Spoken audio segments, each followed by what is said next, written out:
Whenever time passes between streams, I forget that I put that stupid thing in there. Anyway, I have a feeling that people are a little fatigued by election stuff. And like, I'm not the kind of person to do like coverage or anything, but I did want to. This is more for the replay than anything else. Like, I think people are not going to tune in live for this type of thing. But I'm just going to put a few comments about where I think people are going wrong with this stuff. I mean, obviously, like, fucking lib cringe. I mean, fucking hell. But anyway. But, you know, like, fellas. Fellas, what are we going to do with you? I know, again, it's not just fellas. It's obviously, you know, conservatives as well. But, you know, there does come a point where you have to wonder what you're missing. Okay. Now, again, I've gone through all this before. Like, we went, you know, in Australia, we went through the same sort of thing when it looked like Labor was going to win decisively and they lost decisively. And I think, you know, I do it too. Like, I've done it too. The data doesn't lie. Obviously, the data doesn't lie, which is that, you know, what 60% of Americans can't read above 6th grade level. That, you know, there's a massive class disparity and, you know, growing and growing. I mean, it's happening here. It's worldwide, right? I would never say that we have anything remotely close to a free market anymore. And so there's, you know, lots of things can be true at once in this case, right? It depends on what lens you want. So a lot of people sort of talking about, you know, dressing in the Handmaid's Tale outfits. It's a bit much. It doesn't matter whether it's true. It doesn't matter whether it's based in fact. It's a TV show, and it's not real. And I'm sorry, but the people who are dressing in Handmaid's Tale outfits are likely to be more of like the Lydias and the what's the name? The turquoise, whatever they are, the wives, than they are to be the, you know, just saying.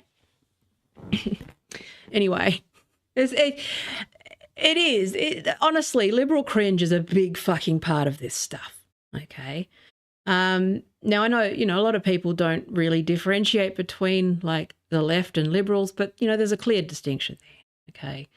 You know, real socialists who know what socialism is obviously know that, you know, there's a left wing that is left of the Democratic Party who are, you know, blindsided, or it's not blindsided, you know, left out of the mainstream discourse. I mean, it's funny to see any kind of analysis that's like that the Democrats are communist or socialist or whatever, right? Because, like, literally, you could just look it up. You could just look up, like, any definition anywhere that's like a dictionary and know that that's not the case. It's just, how do you even begin? And like I said, I'm guilty of this too, because it's frustrating. How do you even begin to deal with people who aren't even dealing with reality or facts or data or even a baseline level of civics, who are nothing but rage and emotion and outnumber you 10 to 1. And it's, you know, again, it's not just on social media.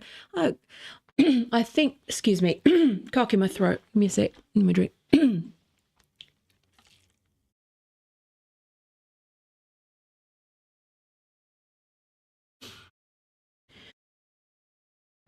It's not as simple as much as it's a big part of it.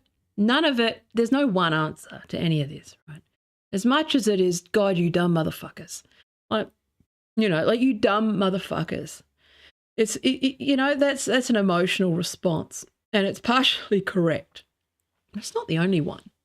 You know, I mean, that said, the numbers line up with, you know, who is illiterate and who votes I don't understand a swinging voter in a case like this, like when it's, sorry, I'm just trying to process. It's been a while since I've streamed, and I'm just thinking things through a little bit. Like this was meant to be that kind of stream where I maybe provide some comfort, that because there's a lot of people who sort of they jump on these streams and they act like they have all the answers and they know all the answers.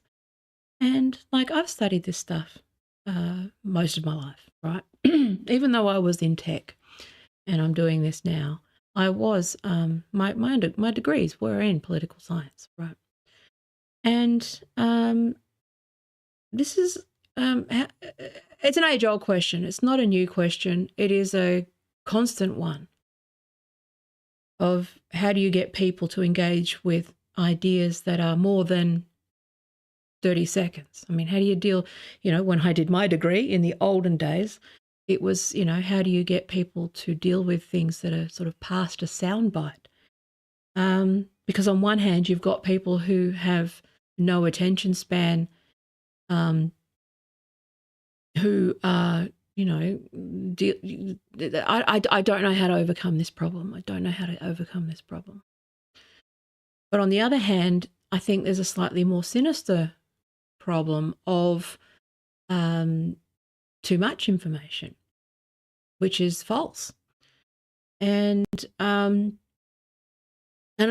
talking about, like, again, my own personal experience with a lot of this stuff was thinking that, because I fell into some of this like IDW stuff because, like obviously liberal cringe, like, was ridiculous. It's absolutely fucking ridiculous. It's over the top. It's almost like they're there as a foil or, as spoilers for everything, which is correct. But being over the top doesn't help. But at the same time, speaking fact is considered being over the top. Like naming Donald Trump as what he is, which is fascistic, authoritarian, chaotic. These are facts. The fact that that these are not emotionally loaded terms per se, but they have become emotionally loaded terms because the right wing make them that way. Like, but then you've also got media figures in particular who are shouting fascism at literally anyone who disagrees with them. So people stop listening. Like a lot of people, I think, this was a lot of what people have been warning about for some time, about sort of the dilution of, talking about Nazis and fascism, okay? Now, I'm not saying that the people who were warning about it were incorrect, because obviously there is a big Nazi problem. But this is something that I don't know how to solve, because it's like no matter what you do, no matter what you say, and especially now, like as a woman, like no matter how many times you say it, no matter how many different ways you say it, no matter how much you soften the edges, whether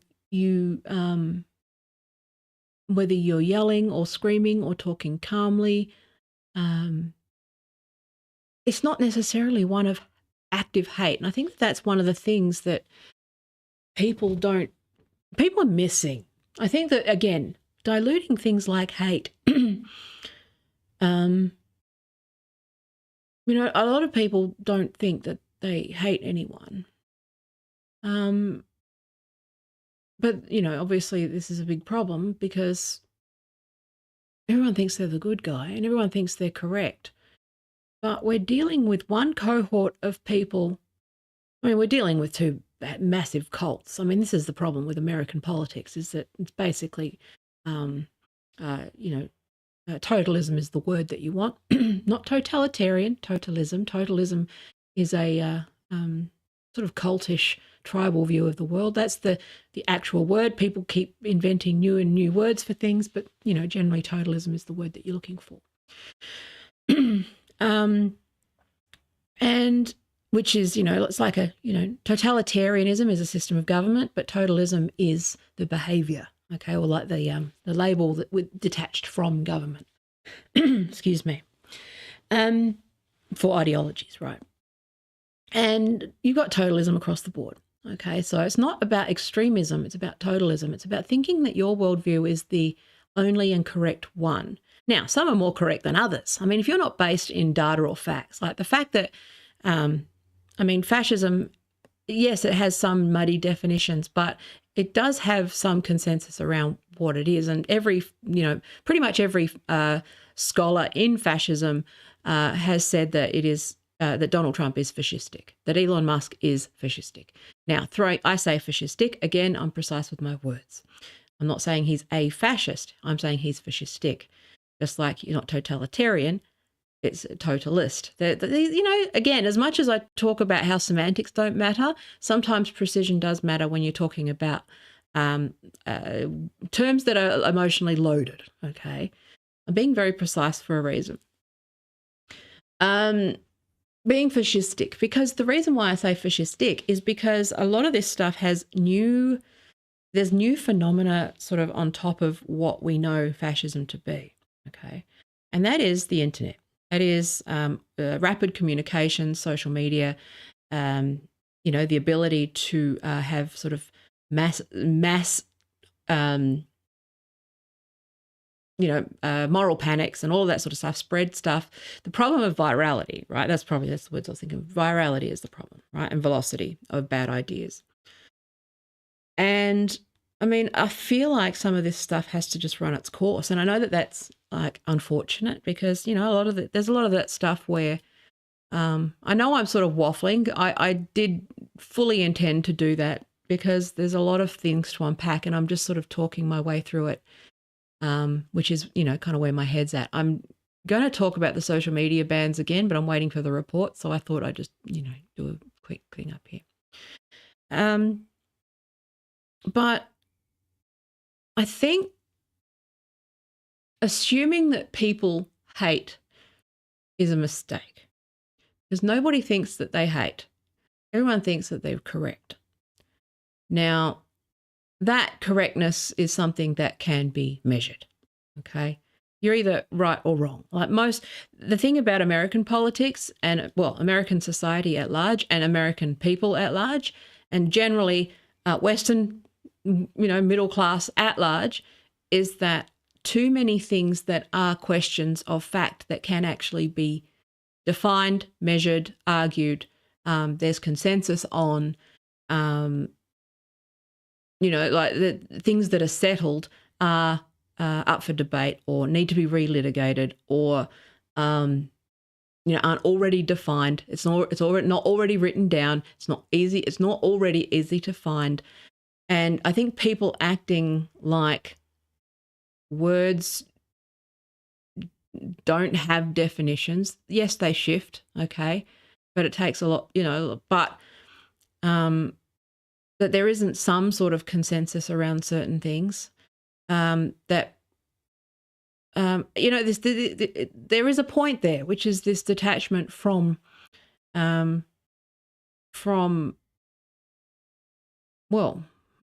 reality, facts. I mean, data can be manipulated to an extent, but the raw data itself is not made up. It's, you can obviously manipulate statistics. Like, I've talked before about being suspicious of anyone who talks about sort of percentage rises or won't, people who won't show their raw data and methodology. But most of the consensus that's out there is, yes, always worth questioning, always, because it's often the emphasis and methodology and, there are biases in these things. There's room for that. But at some point, facts matter. Wow, profound statement there, Taya. But I can't believe I have to say this, which is that people have just escaped into fucking psychosis. And I do feel like, and I've mentioned this before, quite a lot. And it's part of the reason why part of the reason why I kind of was drawn to study psychology before I decided to finish and, do the right thing, the obvious thing, and become a lawyer, was that I thought that there was this sort of emerging new thing. Again, like it's still, we're saying fascistic because, again, qualifying those things. But I think there's also some sort of mental illness that is within the schizophrenia family of sorts, right? That is induced by online. Now, whether it's one of those things where it is undiagnosed schizophrenia and social media sort of feeds the delusion. So you've got people who would ordinarily function as sort of a high-functioning schizophrenic in the real world, but the internet and too much social media and being radicalized puts them over the edge into losing touch from reality and hearing voices. And I mean, when you actually think about it, right? Like I've thought about this with my own. If you sit and be present, right? If you do a little bit of like being present with your thoughts while you're using social media and just being aware that, and you're sitting like this and with voices in your head, okay? They might exist in the abstract over here on your feed, but you're getting mad about something that that is perfectly within your control. You're looking at, you're arguing with people, you're assuming intent from people that may or may not even be people. Like when you think about the small nudges into a state of, sorry, I'm just trying to think of the words. I can't help but feel that what we're seeing is that a bunch of people who were already borderline in terms of, their their tendencies for schizophrenia, ADHD, mood disorders, various other things like that. Now, again, whether you believe in those things or not, I'm just saying generally, behavior that's not helpful or good, okay, for yourself or others, is being induced by social media. So if you're prone to eating disorders, it's probably pushing you further down into that. If you're prone to schizophrenia, it pushes you more into sort of a state of psychosis. If you are, ADHD, it validates those behaviors of, flicking, moving concentration and being, it exacerbates already existing symptoms, right?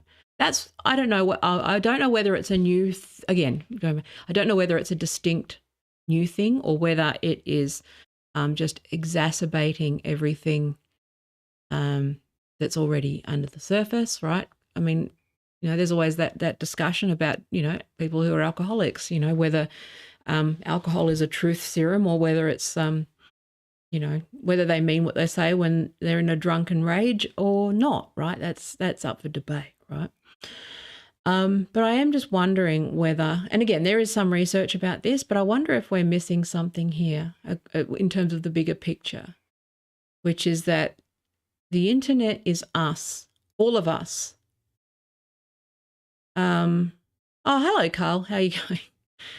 The internet is all of us at 11, if that makes sense. All of your sort of predispositions. Now, again, some evidence shows that, right? So the psych research, when I started sort of doing the literature review, I had stopped sort of 2 years ago because I'm focused more on law now and I've just not read much of the studies.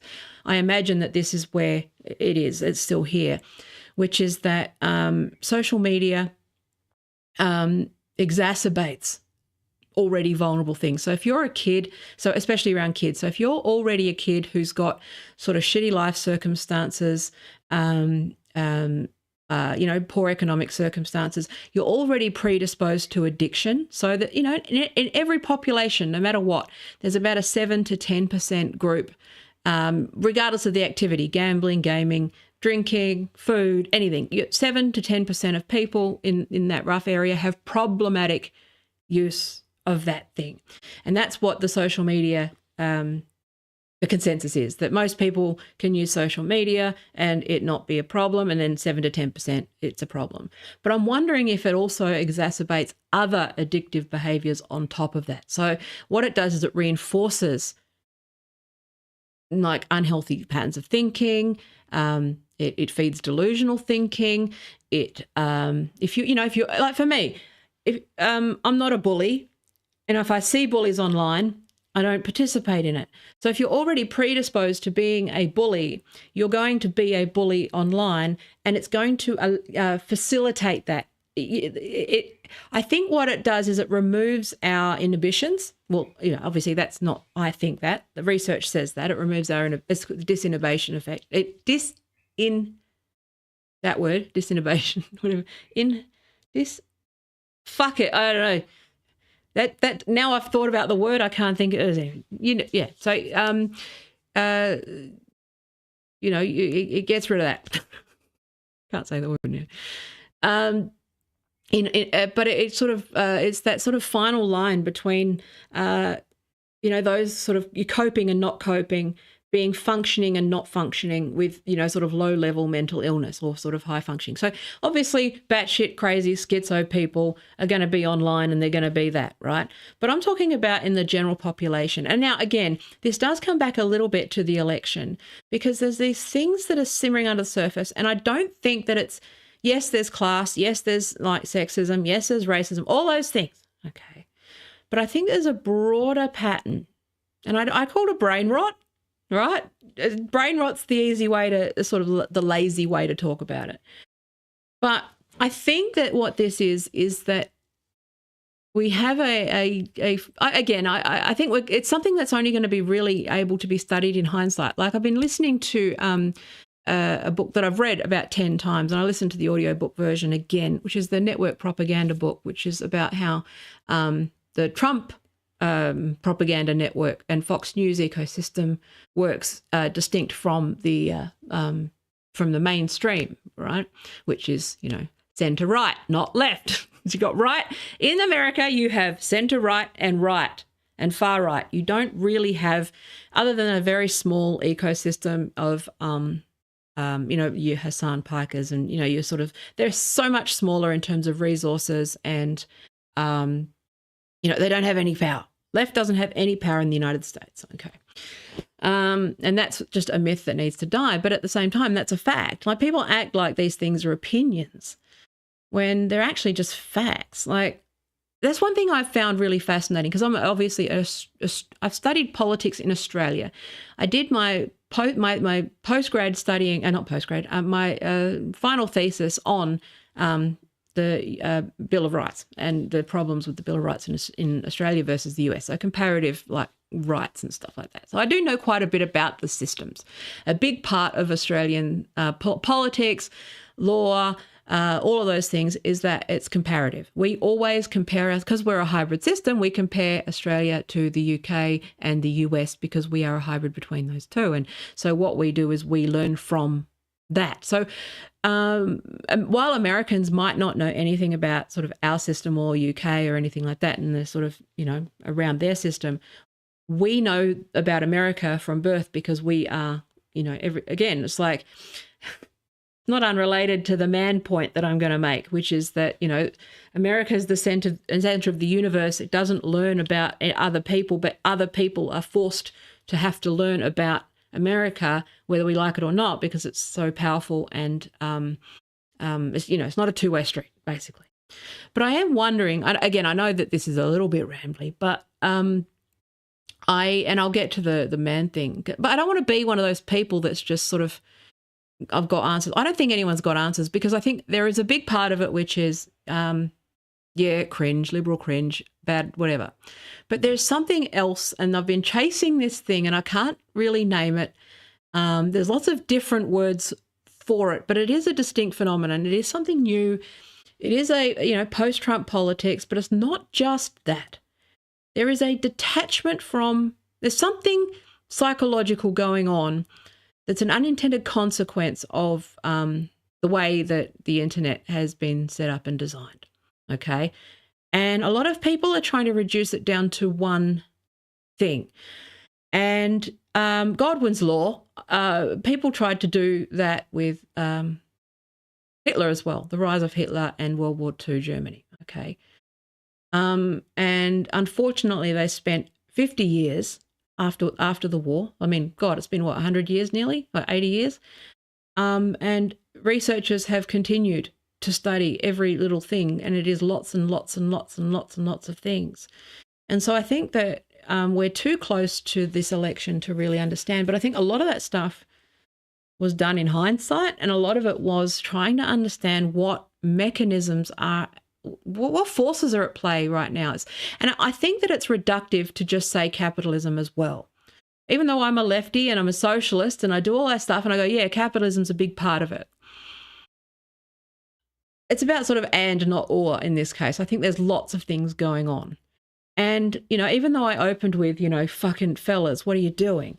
Again, it's not intended to be, oh shit, misogyny is a problem. Of course it's a problem. I mean, you got to open your eyes. If you're not seeing it, then obviously you need to look at yourself. But a lot of it is not even open. It's not even women hate. It's an indifference to the suffering of women. But I don't think that it's necessarily even an indifference to suffering of women as a class per se. I mean, that's normal. I think it's just an overall, well, alienation for a start, general atomization of, you know, based on, you know, all of the traditional sort of socialist analysis, right? Material conditions lead to alienation, which, you know, leads here, right? But I think that's reductive too, because I do think that there is something else that we're missing around the literal physical effect that being drip-fed an alternate reality does to us as a society, okay? And again, I'm someone who's evangelized it. There are some answers to it, but I feel like we're missing the bigger picture here, and we won't know until it sort of unfolds. Does that make sense? But, you know, like, I truly don't believe that men hate women, mostly. I mean, obviously some do, okay? A lot of men are showing off to other men. Like a lot of the shit that you see on Twitter is men showing off to other men because they're small and lonely and, you know, all that sort of stuff. But, you know, you're feeding into it by dehumanizing them and calling them names, right? I don't, like, two sides of the same coin. You know, I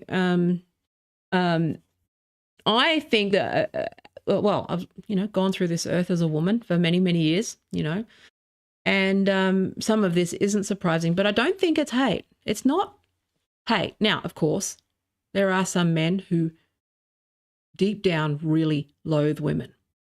A lot of their stuff is because of their deep resentment over, like, their mother or, you know, the women in their lives, their ex-wives, all of that sort of stuff. Some of it is like a psychosexual weirdness thing that they, you know, they hate what they want. They hate what they fear, you know, all of that sort of stuff, right? There's all of that, like, you know, the psychology of misogyny, and yet there are people who hate women, women included. But I think it is just more of a collective not giving a fuck about, it's an indifference to the suffering of others in general and outgroups. And women just happen to be the outgroup of the day, other than that, and, you know, Muslims, of course, and, you know, various other minorities. But it's just, I'm trying to understand, again, I'm not really doing analysis. I think that a lot of this stuff, it's a lot to unpack. And I don't think it's as straightforward as misogyny. I don't think it's as simple as whiteness. Yeah, as you know, there's a lot of people who mean well and they say the wrong thing, and they're given a theory. I think that what's happening is that people are being given theoretical frameworks that aren't quite the right fit, and what you need is multiple ones, and for there to be gaps. And because I think that the fact is that there are gaps with what's going on right now. It could just be something. I don't think it's this simple, but it could just be the fact that people don't want socialism. They don't think it works. I mean, the polls wouldn't indicate that, because when you actually take the teeth, take the loading out of, and, study after study shows this, and my own experience as well, just having conversations. Second, you talk about socialism, people react. But if you talk about the actual policies, they're on board with it. So it's not that they reject the policies as such. So it can't be a wholesale rejection of government spending. It's not that simple. It's also not that simple as not as simple as men hate women. Okay, some men hate women. Most men don't. Most men are indifferent to women or see us just sort of more as props or muses or accessories, or, even when, again, I've been on this earth long enough where, you get men who are like, wow, you're very interesting and smart and wise. And then it always ends in fuck me or you're a cunt, always. Doesn't matter how married you are, doesn't matter how, anything. There's always a catch to getting respect from men. And that's been like, just in my own life, I've experienced that. And I'm pretty, just in terms of getting professional respect, there's always this undercurrent of, you will do as I say, I own you, or you fuck me, or you'll tolerate me brushing up against your boundaries constantly, or you'll just do as I say if I throw money at you. There's all of these transactional things about the dynamic between, I would say, the majority of men and women, and there is always this subtext that, and if you push back against that and you set boundaries, or you say no, or you say there's no chance in hell, it doesn't always turn violent. But the respect goes away too. We don't get full respect as intellectuals. There's always a catch, and it's always conditional on something else. Like just being seen as somebody who, again, I've waffled, but just being seen as a thinker in my own right, or someone who can make my own decisions, or just respected and heard. Like I have to say things 100 different ways. Again, some of it's because I like to find the right words. A big part of these streams are just trying to find the right words. But even when I'm in the written word, okay, or even there's always this sense that me getting respect, especially professionally, or in terms of what I've got to say. Even if I, take the time to try and be correct or look stuff up or all those sorts of things. But no matter how hard I work, the respect that I get is not respect that is earned in its own right. That respect is always secondary to some other catch. Does that make sense? Like there's always some other catch. It's like I don't get respect for just doing the work, saying the thing, in its own right. There's always a catch, like I've got to say it the right way. I have to accept, sexual harassment. I have to tolerate mansplaining. I have to just be polite when I wake up and, there's fucking 10 different replies or whatever explaining something obvious to me like I'm 7 years old, right? I'll make a joke. And again, it's not personal against anyone who did this. It's just again, it's the unconscious stuff. It's the fact that I still, that men that I know aren't like this still do this, which is like this. I'm going to use last night's example, even though I'm not singling you out. I just want to qualify, make sure, I just want to use this example because it's a good one. I made a joke about medications and how doubling up is dangerous on one of them, and how, I tell Paul, I'm going to take my tablet now. And it was like, yes. And I was just being funny. It was exaggerated, whatever. But in my mentions, it's like I'm a 45-year-old woman and someone's saying to me, oh, have you thought about getting a pill, the pill things, the pill dispensers?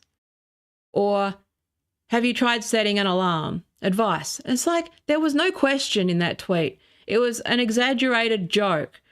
And I didn't ask for help. There was no question in it. There was no question sitting there. Why do you feel the need to offer infantilizing advice like that? And again, it's not deliberate. I know that it's meant to help, but why do you feel like every woman that exists online is asking for your help? But it's also usually insulting help, like stuff that a 5-year-old knows, or stuff that anyone, like, it's like, I'm a grown-ass person. I know stuff. Maybe I'm just telling a joke. Maybe it's just a joke that didn't land or whatever, which is what was the case there. It's like the joke was that I'm very irritating and I center myself and everything. That was kind of, that's what I was going for. And it's just very frustrating where I can make a statement. It's got no question mark. I've done this before. There's no question mark there. Like no one's commenting on, they assume I'm 8 years old and I don't know how the world works. And it doesn't matter how old I get, how educated I get, how much I tell them to fuck off. It doesn't matter if I'm aggressive. It doesn't matter if I'm nice about it. It doesn't matter if I ignore it.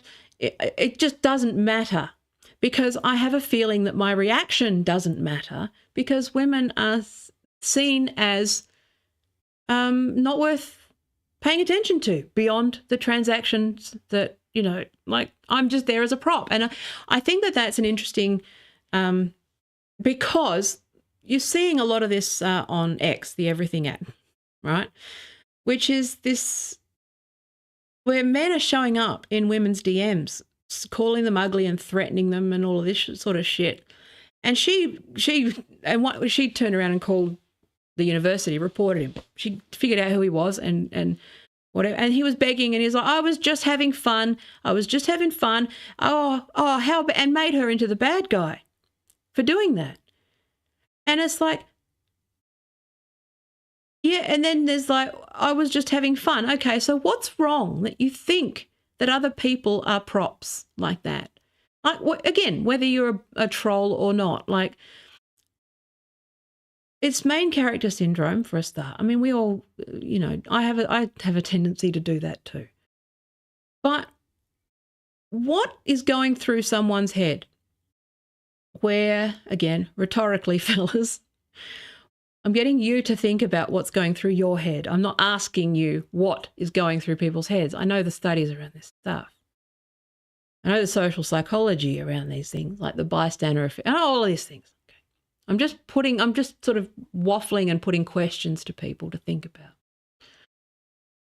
especially with men, because, you're not going to win over the Elon Musks and the Nick Fuentes and the Donald Trumps of this world. You're not going to win them over. But they're not 60% of the population either. Okay, I'm focused on the guys who I've had to explain over and over and over and over again why. I can name specific behaviors. Why do you see question marks in tweets where there is no question mark? Where it's like, I wasn't asking for help. Okay. Why, if I'm asking for help, I will ask for help. Why do you feel entitled to land in someone's DMs? Especially if they're married and happily married, and unload on her. What is going on with you that you feel entitled to her space, her time, her energy, and her body, all of those things, okay? Where the fuck do men get off thinking that any of this is any of their business or place? And again, rhetorical question. But the fact that you feel the need, again, if you're sitting there feeling the need to answer a rhetorical question and that urge is strong, sit there in that moment and go, why do I feel like this woman doesn't know the answer? That's the thing that I don't know how to get through to people. Like, I mean, my husband's fine. My boys live with me and my husband lives with me. Like, I educate them daily. And by educate, I mean, I say, by educate, I mean yell, because it's the only thing that works. But why should it need to get to yelling? Right? Why does it need to get to that point? Why does it need to get to the point where it's like, oh, fuck, my ex-husband, my current husband's fine, like good like this, but my ex-husband, he was like this. It'd be like, can you do the laundry? Yep. Can you do the laundry? Yep. Can you do the laundry? Yep. Can you do the laundry? Yep. Can you help with this? Yep. Can you help with this? Yep. Yep. Okay. And then, oh, fucking hell, why won't you fucking go? Oh, there's no need to yell. What are you yelling for? That. Over and over again. And I think that that's like, you know, with this election, I think that women just reach the end of their rope. And so if you're not sitting there trying to understand, I mean, again, you know, I'm talking to the people who can be persuaded. You know, like there's people that are just fucking mentally ill and detached from reality and radicalized beyond repair, and you know, they already hate women. Right? I know a lot of people who would claim to not hate women that definitely hate women, because you know, women worship and you know, sexualizing women and treating women like they're some sort of mystery to uncrack. Mystery to crack, mystery to solve. One of them. Crack to crack. I need a drink.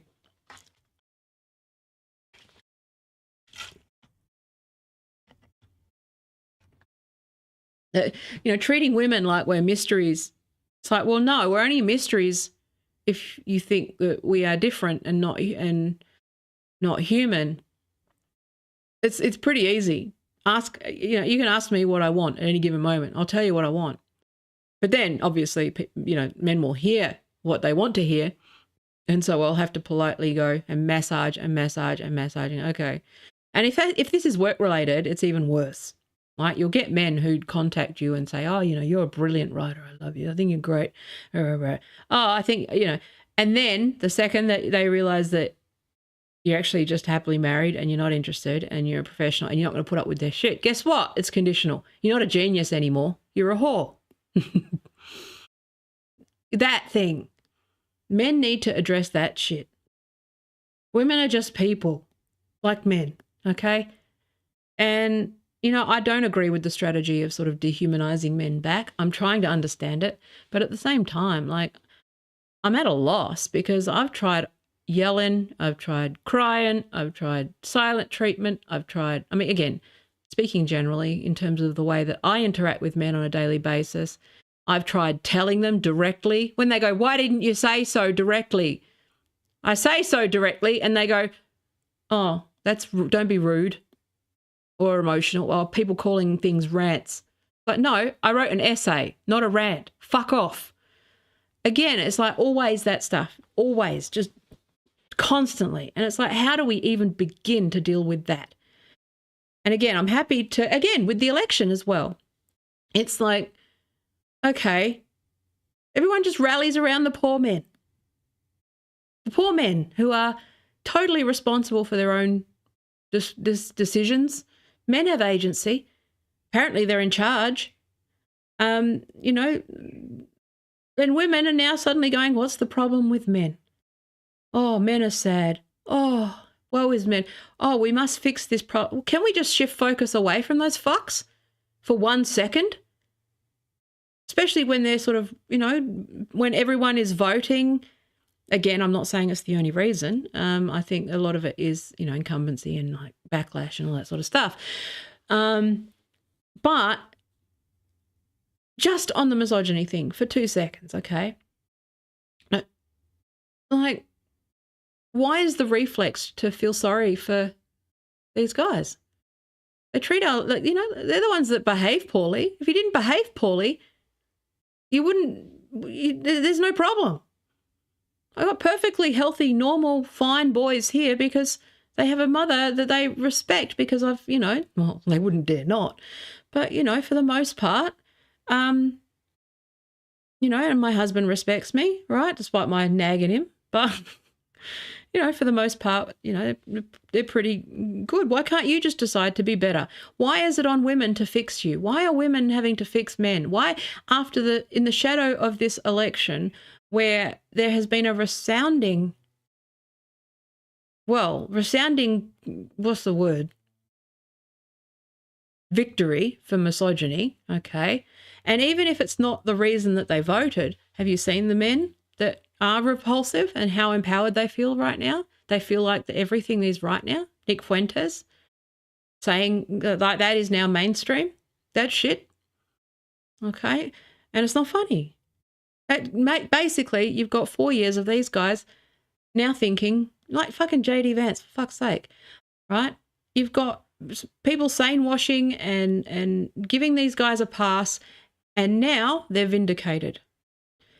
And I don't know how to pass that information, because if you do say that misogyny is a factor, then it's like, oh, liberal tears, and they think that you're that fucking weirdo that like dropped their kids off in the Handmaid's Tale costume. Or like, it's like this. No, this is just like my reality every day is just you're less than, you're less than. Everything that you get or do or achieve is conditional on you playing nice, sucking dick, ignoring the poor behavior of men. And then you have an election where women, again, however like exaggerated or not exaggerated or whatever, how you feel about the actual how proportionate that fear is, the fear is legitimate. Again, like the facts are there. Like, how did Elon Musk, these men with breeder fetishes who think that women are only good for babies and baking and making them bread while they toil the fields all day as a software engineer. Fucking losers. And it's like, no, I'm not your property. Fuck off. I'm a human being. And it's like, okay, how do I navigate that? Knowing, well, first of all, because I'm going to be like a new lawyer at 45 as a woman. It's like, oh, fuck, good luck with that. I'm going to spend the next 4 years having to like fight my ass off just to be listened to. I mean, that's nothing new. But what about these young women who I don't know. I empathize with the ones that have decided to not date or have sex or engage with men, and engage with them as little as possible. Because I don't think it's I don't think it's like good for you, because there are good men out there, and I think that you're cutting off your nose to spite your face. But at the same, I get it. I understand it. Anyone who's tried online dating or anything like that understands that shit, right? That men really behind a screen, they loathe women. Okay. But it's not even that they, again, like I said, I'm not going to oversimplify it and say that it's a loathing of women or a hatred of women. It is that when there are no consequences, women do not exist as anything but a cardboard cutout that they can, vent frustrations on and ignore. And I think that that's a broader problem, even with left-wing men, which is that women, like the first thing, I get this from left-wing men too. At least the right-wingers are obvious about it. Left-wing men wrap this shit in mansplaining like all the time. Or Karen. Karen's their favourite. When one of their when you go, no, that's not the facts, they will go with ageism. They will go with, it's a different kind of thing where at least men on the right will turn around and, they'll pinch you on the ass and they'll say that you should be in the kitchen and, you're only good for having children and, blah, blah, blah, blah, blah, all that shit, right?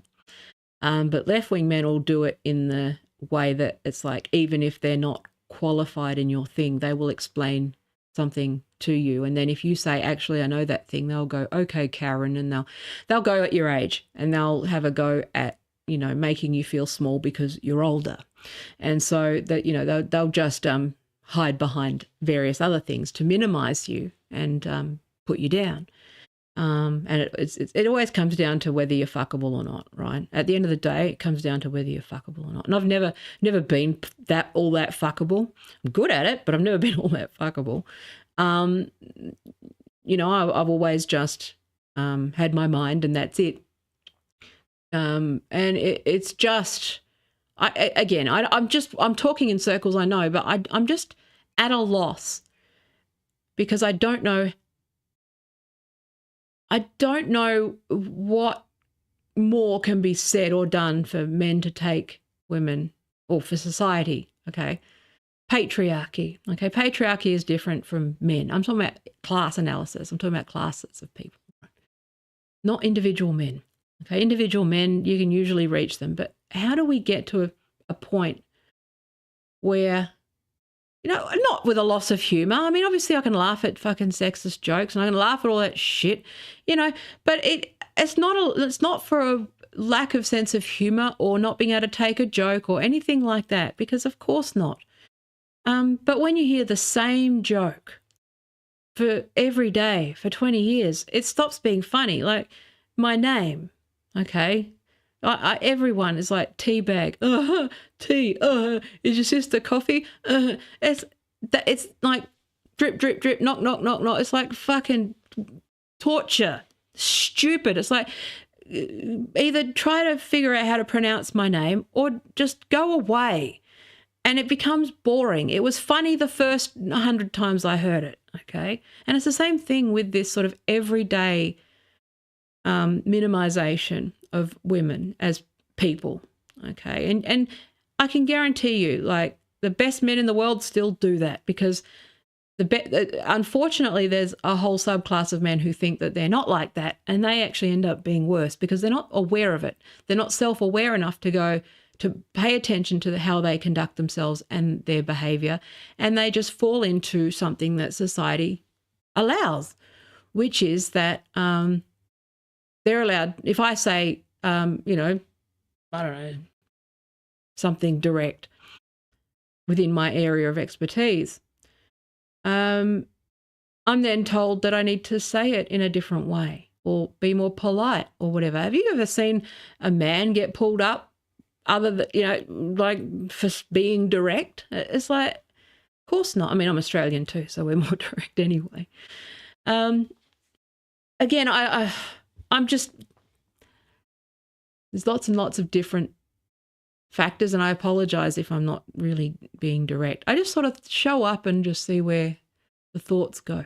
But, you know, like, because I've been following this culture war stuff for some time, and it's so many different things. And I'm seeing people, you know, it's like an orchestra. I can actually just know exactly what every instrument's going to play. Like if I'm watching certain people in certain groups and observing certain behaviours, everyone's on autopilot, reflexively blaming, you know, misogyny. Okay. Now I know that I talked a bit about it here because it is a big factor. It's not the only one.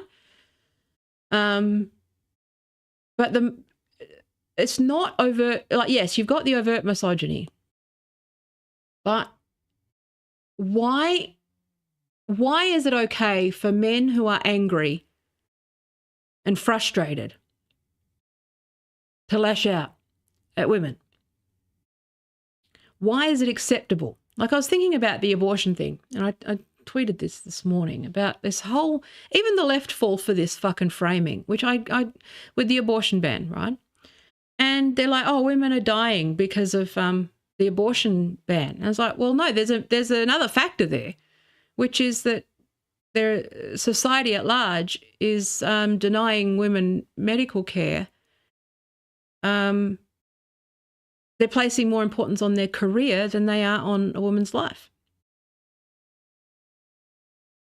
You just accepted that premise that it is okay for a doctor to ignore women who are dying. I mean, I've been at the receiving end of this sort of thing a few times where I was actually jaundiced and, well, I've been near death a couple of times, and you go to the emergency room and they bounce you, even though I'm obviously very sick, and these young male doctors will go, you're fine, go away. And then you get a female senior consultant who goes, no, this woman's actually dying. And again, it's not even, so that example is a way for people to make excuses for the decisions and priorities of everyday men and give them a pass.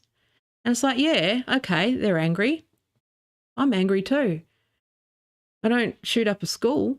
I don't treat people like shit. I don't vote. I don't vote for someone who's going to fucking lynch me. You know, I'm annoyed and upset and alienated too. Right? I've every but it's not the full answer, and it's like the same thing with like it's not firmly, because at the end of the day, if abortion is illegal and criminalized, and you care about women as a doctor, you go to jail for. If it was actually a priority, you'd be willing to go to jail to do it. And so we need to stop giving people a pass. Again, this is where I go, I sound inconsistent, but these things can all be true at once, which is that, yes, people make you're buying into this rational choice theory shit, which is not true. At the end of the day, these doctors that are not providing a good standard of care to female patients, the legal framework shouldn't matter if they gave a shit about that woman's life. Like, they have agency too. And it's like reducing it down to the fact that, oh, well, of course doctors are going to let women die because the abort is like, are they? I wouldn't. If it was law for me to hurt someone, if it was mandated that I had to do something, I go to jail. I've said this. If my sons get conscripted, I'll go to jail. It's not a question. I go, just like between my values and prison, I'll go to prison. And this is where this suddenly, and after this election, it's like I see this reflex where men suddenly don't have agency over these things. We scramble to make excuses. And women. Oh, we're trying to explain it, yes. Of course, we're going to do analysis, right? But at the same time, you're also stripping them of their agency, which is that they still made a choice. Again, I'm not saying that it's out of like overt hate of women. Like some of it, yes. But a lot of it is that when you're talking about priorities, people's priorities are with themselves over their own, like, again, that whole thing. They prioritize their own comfort and safety and worldview and behavior, centering them out, men's anger, at the expense of women and minorities. And I find that seems to be lacking. Again, it's only been a few days. So people are having their feelings. Let's put it that way. Some won't stop. But this is the frustrating thing about this sort of analysis. I apologise, I've been waffling. I had no plan, and always when there's time between streams, my camera presence goes because I'm not a natural performer or anything like that. So it takes me a lot longer to warm up. But I'll try to I'm going to get back to it and do a few more. But it's just why are we now sitting around having a conversation about men again? Why is it about men's anger?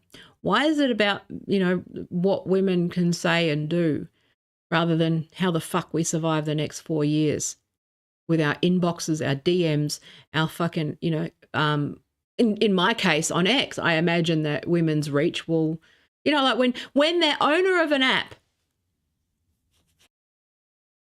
who has control over who gets seen and not, if he wants women's voices to be, lower than men's voices, what's to stop him, just preferencing male voices, which he does. I mean, society does, but again, how do we survive the next 4 years? And that seems to be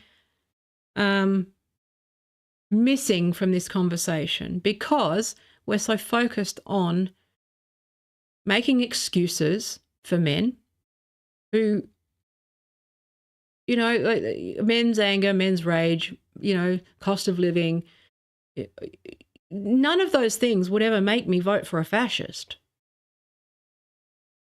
And none of those things would make me vote to take women's rights away. None of those things. Like, and this is one of those things with the fucking gender critical fucking shit. All of these so-called feminists and radfems fucking talk about brain rot who voted for, like, Republicans because they don't want as a woman. Oh, fuck off. Just fuck off. And somehow in their brain they rationalize this. And it's like, that means that there is something within you. There's an input. I think that what it is, and again, it's all I can do is appeal to people to be more introspective. Because, you know, like I said at the beginning of the stream, very poorly, very inarticulately, as usual, because I was warming up. But it was, I was struggling to express it. But I do believe that the internet, assuming you are who you are, let's just letterbox this whole thing. Let's contain my analysis, which is, if you're a person online, you exist as yourself online, it will magnify both who you are offline, but also a shadow side. Okay. I've written about, I should dig that up actually. I used to do this research around personality types back when Facebook, like, this was before the like button and all that sort of stuff. But I had this sort of hypothesis that people's sort of shadow personalities, the darker qualities or the less dominant traits, were allowed to exist online because of that, you know, that disinhibition. That doesn't sound right. Inhibited. Disinhibition.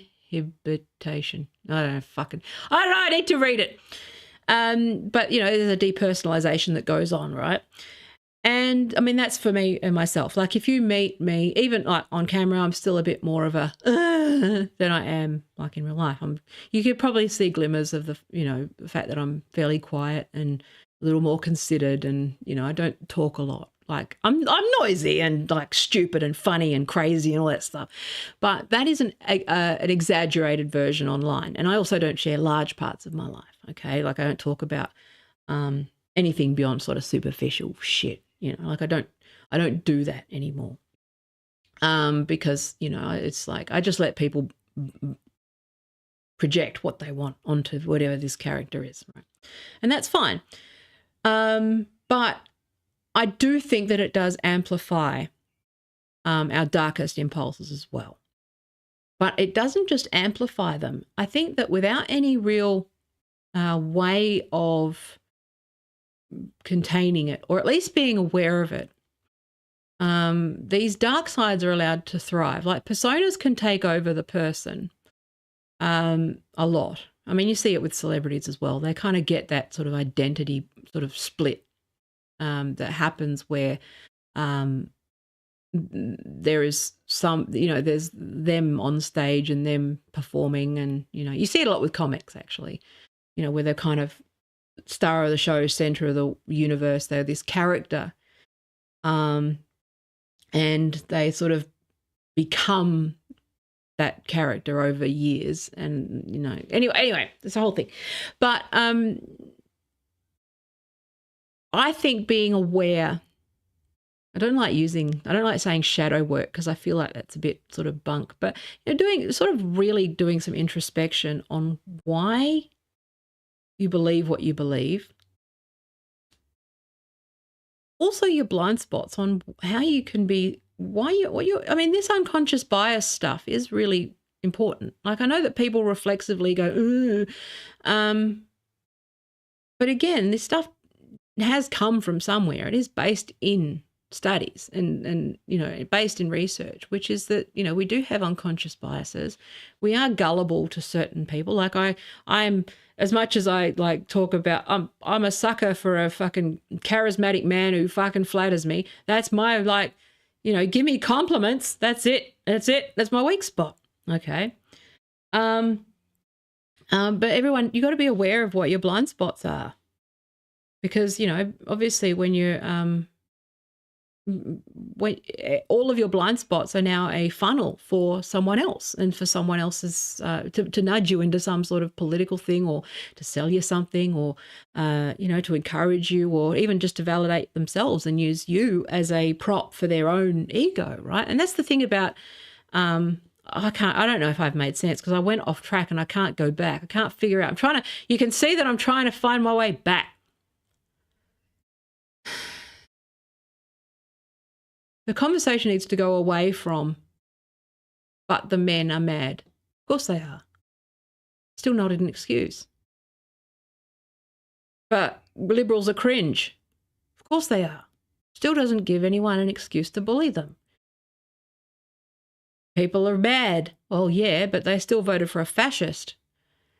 I think that what we need to do, and this is something that the left does a lot, and I understand why it occurs, because obviously tend to be more collectivist in our thinking about systems.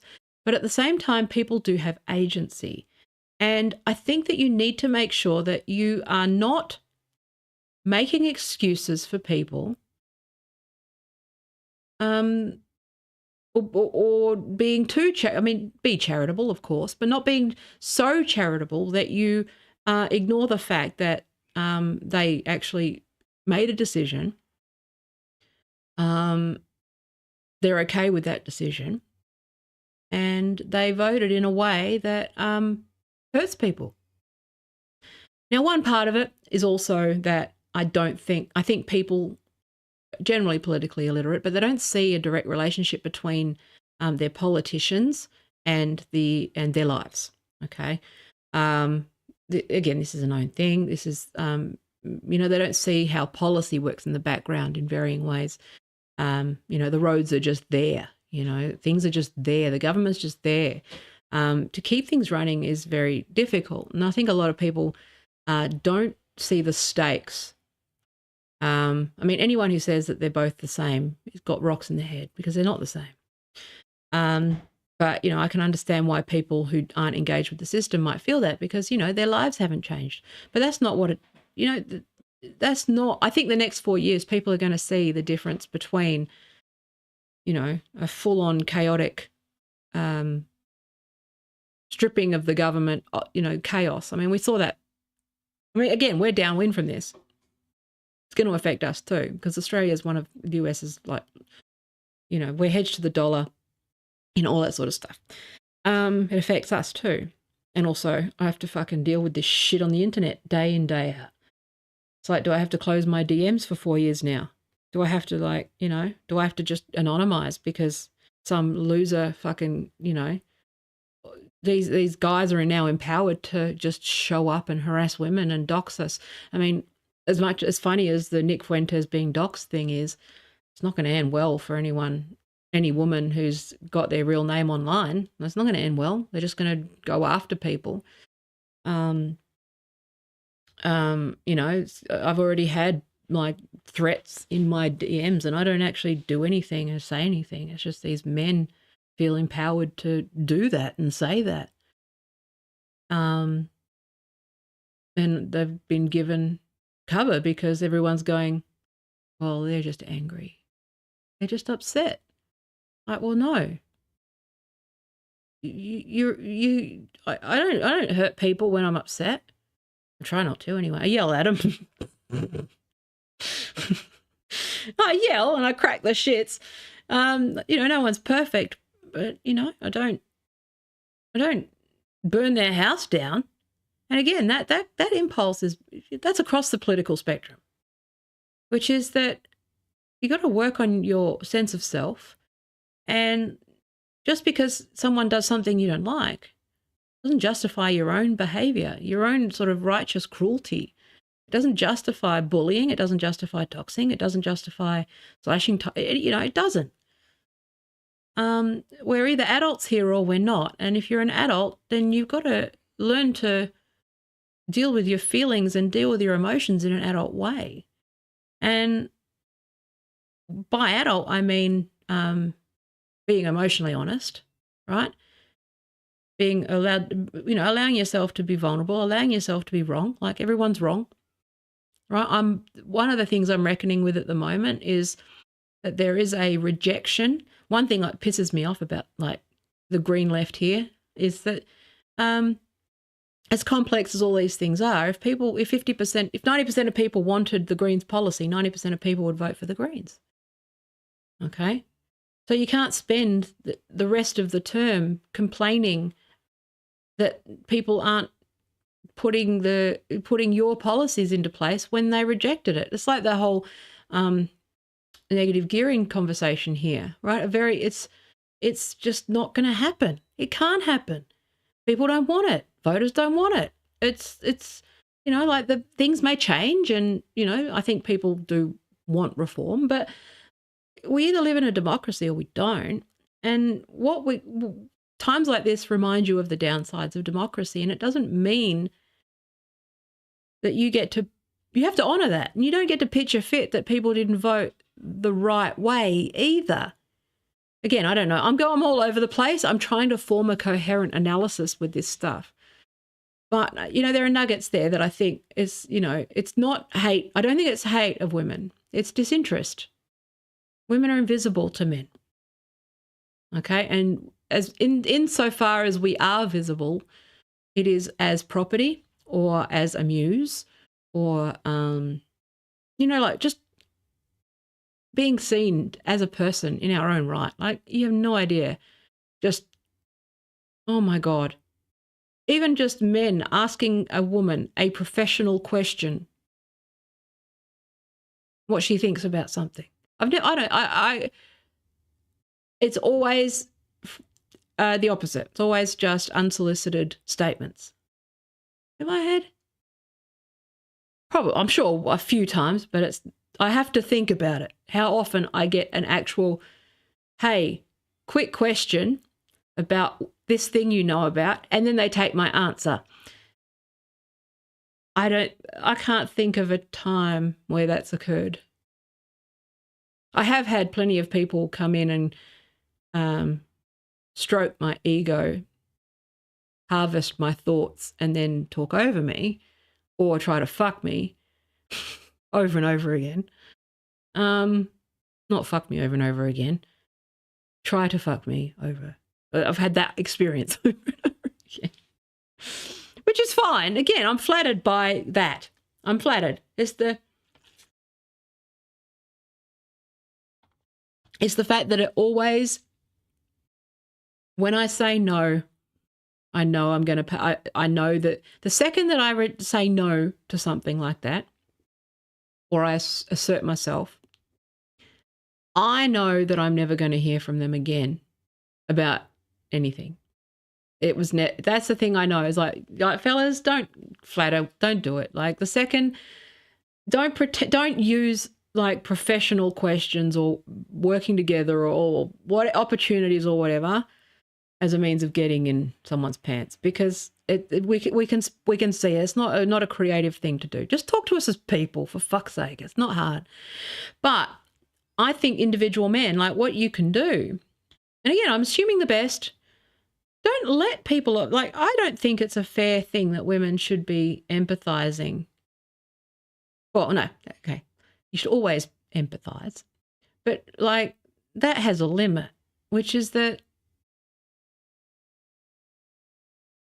I see it every day. There's people who still see what Elon Musk says and does and how he conducts himself and defend him. Like, I did for a while, but it was always about the product. It was always about, like, taking him on face value and what he was saying. But now he's not even saying stuff. And it's like there is nothing there that would indicate that I don't understand why you support this man. Same thing with Trump. He's funny, shouldn't be president. Those things can be true at once. He's funny, shouldn't be president. JD Vance. What are we supposed to think when everyone's voting this way? I am a little bit sort of I'm sort of a little speechless. I think a lot of people are just a bit speechless. And a lot, I think that we'll come to some more complex stuff as time goes on. But that's just where I am at. Like, I'm just like, how bad does it need to get before men just hear women and prioritize that over their own careers or livelihoods or whatever? And I, by proxy, the women that let this fly, I mean, I've got my boys. My boys are good boys. And there's a lot of good boys out there. There's a lot of very good men out there.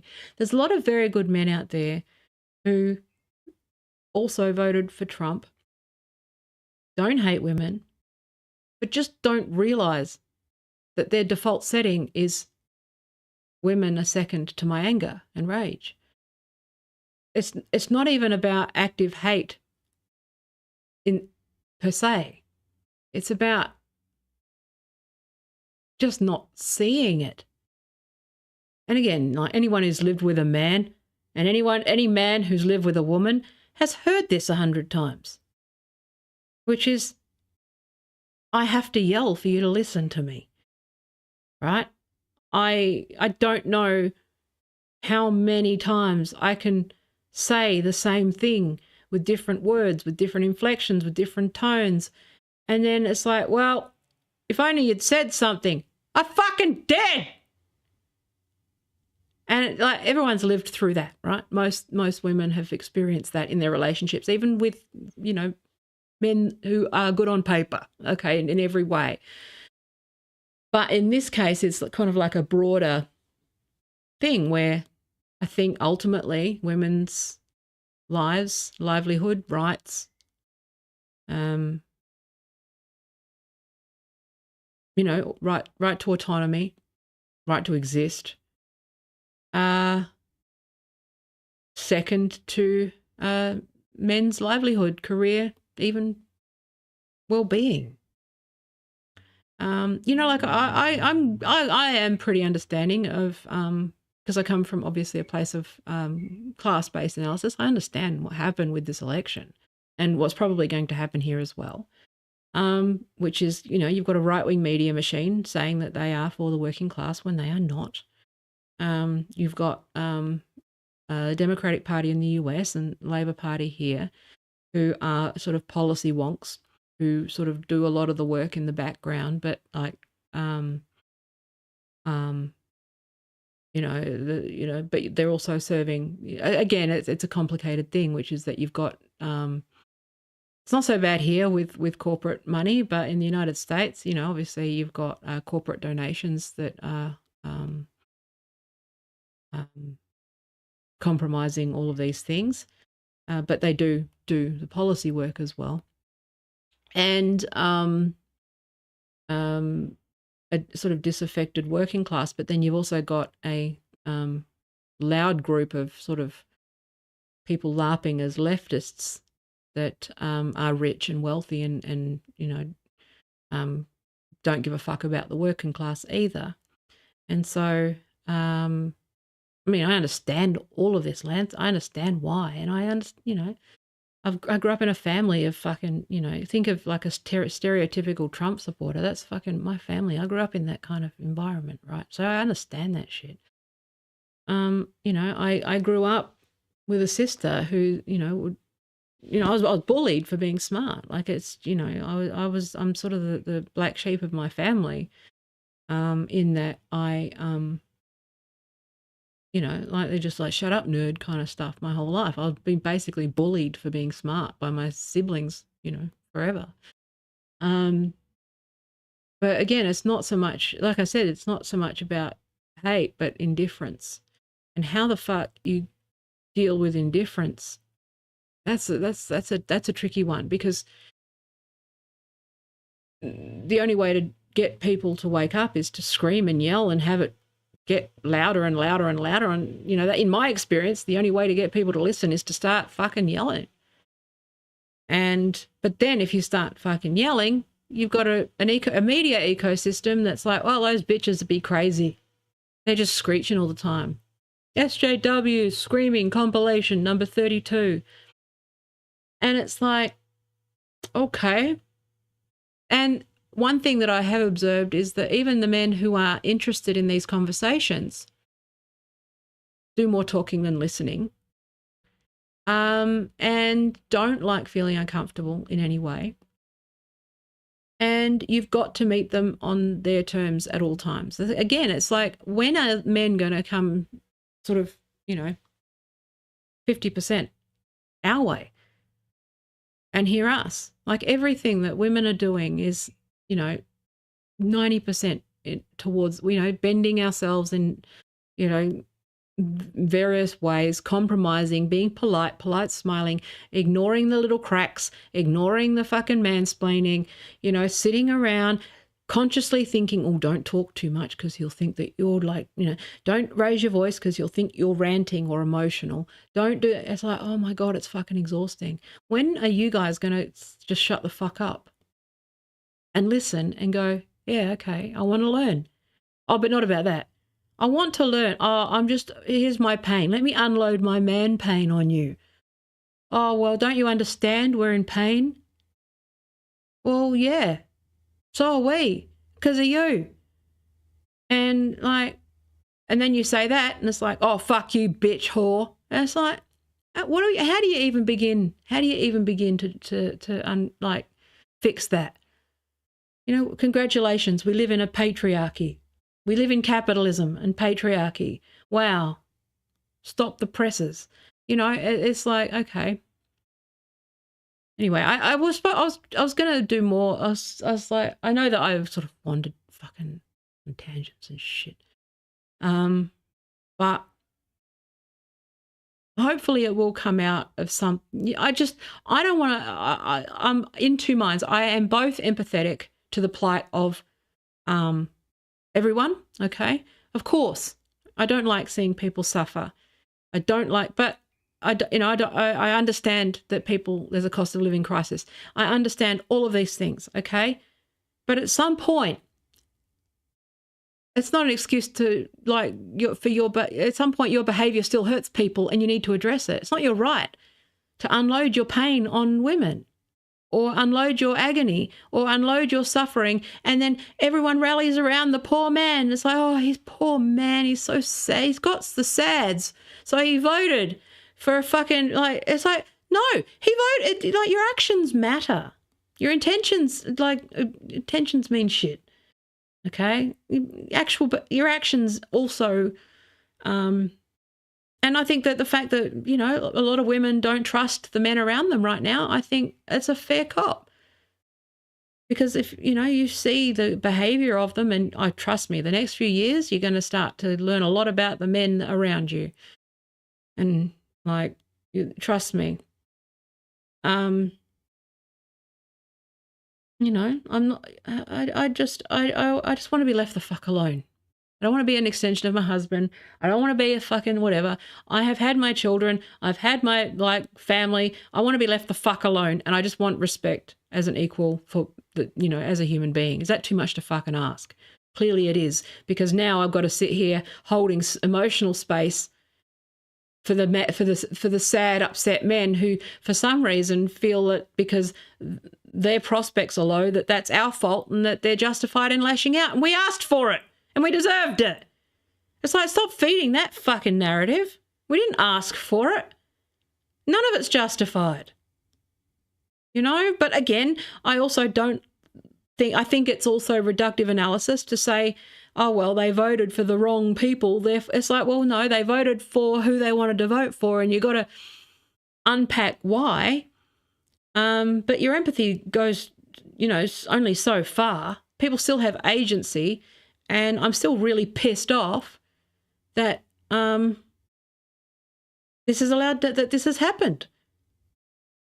That women's safety, honestly, the other thing that I can't understand is that even if you are like a traditional sort of conservative and you're sort of whatever, and you think that voting for Trump for whatever reason is a good idea, okay, what good can come from giving the worst of misogynists power and feel so that they feel validated and justified and feel like that, you know, that would be a vote changer alone for me. That would be I would go, no, I'm voting for the people who don't have that extreme in their party. Again, you're willing to trade that off. The fact that women and what women are about to endure, both online, offline, through various, you know, in big and small ways, okay, for the next 4 years, that is a tradable, that is something that you have, that you're willing to trade off. Like, how are women supposed to take that? Like, women who voted for him, who have daughters, how? That said, you know, there are people who still refer to me as Mrs., you know, my husband's name. Fuck off. I didn't even take his name. There's a reason for that. Stop it. But it's just, yeah, that's an hour and a half of not having any words, but I just had some thoughts and I just wanted, yeah, anyway. It was mostly because I felt pressure to do some streaming because I haven't done it for a while, but, yeah, the only thing that I can think of is, you know, okay, let me close off. I empathize more than anyone, but that's got a limit. At some point, you've got to take some responsibility and realize that men do have actual agency, and the angry young men shtick just feeds this idea that somehow just because you've been treated badly that you have the right to treat others badly. You don't. You know that, right? I've had a fucking hard life and it doesn't justify me doing anything. I've never, you know, like, how is that? How do you feel? Why is it okay? And this is the thing that the left does, is they give people a pass. They strip them of their agency. And it's like, well, yeah, there's a root cause and there's a reason. And, you know, like the origin story of Dexter is cool and all of that, but he still killed people. It's like they still did that. He's still a psychopath. It still warrants some kind of conversation. You know, like, I think we empathize too much with bad behavior and try to explain bad behavior away. You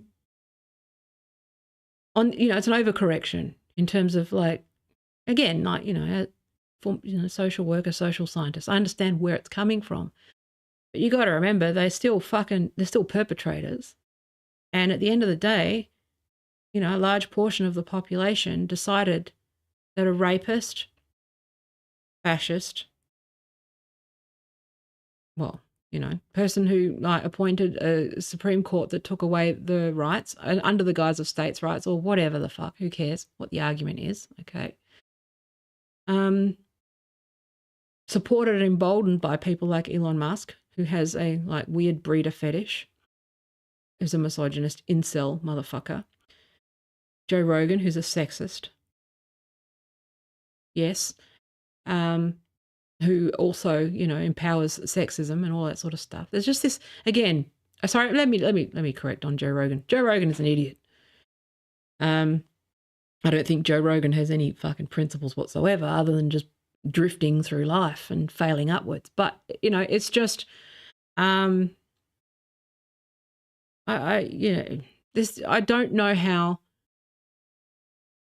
and again, it could just be as simple as, you know, but people, I don't know. I don't think it's as simple. I think it's something in hindsight. I think what the internet has done to politics is very, very worrying. And I don't even know what the answers are. But anyway, gonna go. This was not worth it. This was a lot of bullshit. A lot of waffling and stuff, but yeah, if you get any value and comfort in it, some people find it comforting to watch someone sort of just work through it without any real answers.